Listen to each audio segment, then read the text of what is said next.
Bonjour, j'espère que tu vas bien. Alors, je suis ravie de te retrouver aujourd'hui pour te développer un axe qui est, à mon sens, primordial et fondamental pour se sortir définitivement du statut de victime du climat incestuel.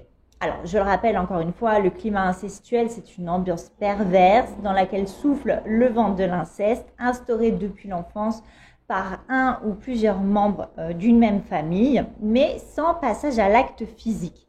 Le climat incestuel se joue au niveau psychologique, l'enfant est soumis à une grosse tension sexuelle latente et vu qu'il n'y a pas de passage à l'acte physique, ce climat perdure dans le temps, bien souvent jusqu'à l'âge adulte. Pour s'en sortir définitivement, l'enfant devenu adulte n'a d'autre choix que de faire le deuil de la relation idéalisée qu'il maintenait jusque-là avec son parent. Donc je t'explique tout ça dans cette vidéo. Quand on a un parent incestualisant, celui-ci a en général une faille narcissique importante qui ne lui permet pas de voir son enfant comme un individu à part entière et il le voit comme un prolongement de lui-même. Le parent n'éprouve donc pas d'empathie et n'est pas capable d'admettre que son enfant a ses propres besoins et émotions. Il y a différents types de parents et de familles incestuelles, mais de mon expérience, je dirais également que le parent incestualisant n'éprouve pas pour lui-même que très peu de besoins et quasiment pas d'émotions. Tout cela étant tellement nié et enfoui au fin fond de lui-même que la moindre chose qui se présente, de toute façon, est automatiquement refoulée, ravalée, emprisonnée à l'intérieur de lui.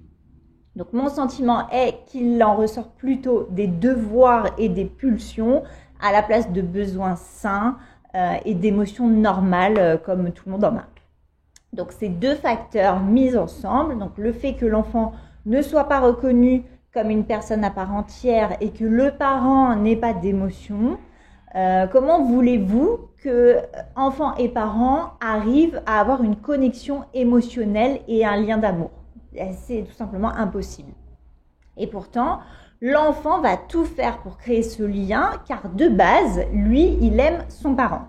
C'est comme ça, les enfants, à l'âge d'enfant, aiment toujours leurs parents, c'est un fait. L'inverse n'est malheureusement pas toujours vrai, mais du côté de l'enfant, il a absolument besoin de cet amour et de cette reconnaissance de ses parents pour vivre.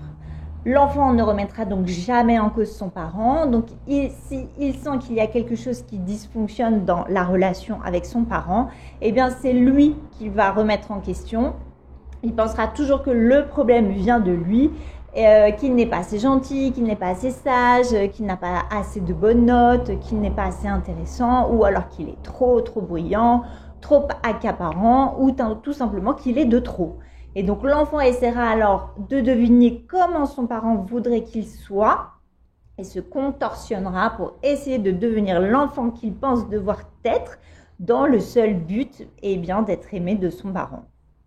Donc déjà tout petit, l'enfant apprend à se couper de qui il est vraiment puisque il entre dans un rôle de composition pour satisfaire son parent, pour espérer recueillir son amour. Et une fois de temps en temps, cela fonctionne parce que le parent sera peut-être bien luné ou parce que cela servira son intérêt propre. Donc l'enfant obtiendra un peu de cette considération qu'il cherche tant et donc le piège se refermera sur lui parce que voyant qu'il a obtenu l'intérêt qu'il désirait de son parent, il va continuer dans cette voie. Et au fil du temps, cette dynamique s'installe, l'enfant va fantasmer une relation avec son parent, va continuellement se mettre en quatre pour le satisfaire et va rester dans l'attente d'avoir un jour une relation émotionnelle normale avec son parent. Mais ce jour, malheureusement, n'arrivera jamais car le parent est incapable de nouer une relation émotionnelle avec son enfant. Pour le parent, cette situation est avantageuse car même à l'âge adulte, son fils ou sa fille reste sous emprise grâce à cet espoir qu'il entretient d'avoir un jour une relation normale. Et donc pour le parent, c'est tout bénef, pour le parent incestualisant, car il peut continuer son petit manège parce qu'il aime par-dessus tout contrôler les autres et tout savoir de leur vie pour s'en mêler, même s'il fait croire l'inverse. La seule solution est donc de mettre un terme définitif à cette idéalisation et d'en faire le deuil. La connexion émotionnelle avec ton parent incestualisant n'a jamais existé et n'existera jamais. Plus vite tu le comprendras et tu l'intégreras, plus vite tu retrouveras ta propre vie car tu en auras enfin fini de te contorsionner pour essayer de plaire à ton parent et tu pourras enfin transmuter ces attentes d'enfant qui ne seront jamais satisfaites. Ton parent ne changera pas et tu ne peux pas le sauver. J'insiste, tu ne peux pas le sauver. C'est peine perdue. Déjà, il n'a pas envie de changer. Le travail serait considérable pour lui et trop risqué car il pourrait carrément frôler la folie. Et je suis désolée de te le dire, mais ton parent incestualisant ne t'aime pas suffisamment pour faire ce chemin, pour ne pas te perdre. Alors, je te conseille d'utiliser ton énergie pour toi, pour ta reconstruction, plutôt que de vouloir sauver ta famille, car en plus, tout ça, cela reviendrait à renouer ce fameux lien que tu as idéalisé. Donc, c'est bel et bien un deuil à faire, c'est vraiment le mot, car c'est vraiment un point de non-retour. C'est à toi de décider de mettre fin à ce lien toxique parce que c'est toi qui l'entretiens grâce à ton espoir. Je veux vraiment te faire comprendre que tu as ta part de responsabilité car en gardant l'espoir d'avoir une relation avec ton parent, c'est toi qui lui donnes du pouvoir sur ta vie.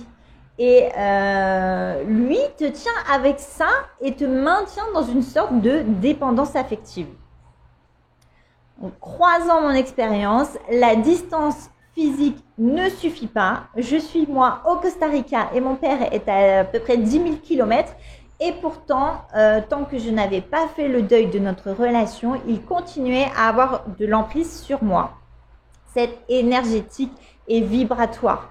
Même si je l'avoue quand même, la distance physique aide grandement, mais ça n'est qu'un premier pas qui peut t'aider à mettre de l'espace pour comprendre ce qu'il se passe, mais ça n'est pas du tout suffisant. Si tu souhaites retrouver ton énergie, arrêter de te faire pomper ta lumière, cesser de laisser une partie de ton pouvoir à d'autres et cesser d'être freiné dans tes avancées, alors tu es au bon endroit. Puisque cette chaîne est destinée à ça, donc n'hésite pas à t'abonner. Ici, tu trouveras des clés de compréhension, car mettre du sens sur ce qui est vécu et le nommer, ça permet de reprendre du pouvoir, ça fait souffler et ça permet de mettre un peu d'espace, parce que si tu es comme moi, ton mental aime comprendre le pourquoi du comment. Mais là encore, ça n'est pas du tout suffisant car comme tu le sais certainement déjà, tout ce qui ne s'exprime pas par la parole s'imprime dans le corps. Et donc avec nos enfances distordues, pour ne pas dire tordues, on a beaucoup de blocages et de non-dits et d'émotions refoulées à lâcher. Et ça se fait grâce à un merveilleux outil que l'on appelle le corps. Donc sur cette chaîne, tu trouveras aussi des pratiques somatiques. Et une fois que tu as franchi ces deux étapes, eh bien, tu te retrouves tout neuf, comme un nouveau bébé qui vient de naître et tu peux enfin construire et vivre ta vie, celle pourquoi tu es venu ici t'incarner sur cette terre, ici et maintenant. Ce travail est plus facile à faire accompagné et en groupe. Je travaille donc moi-même en ce sens pour te proposer dans les prochains mois des outils super puissants. En attendant, si tu as des questions sur comment faire le deuil de ta relation toxique avec ton parent, écris-moi soit en commentaire, soit via l'Instagram Les Valoches de Val. Je te dis à très bientôt pour un nouveau sujet.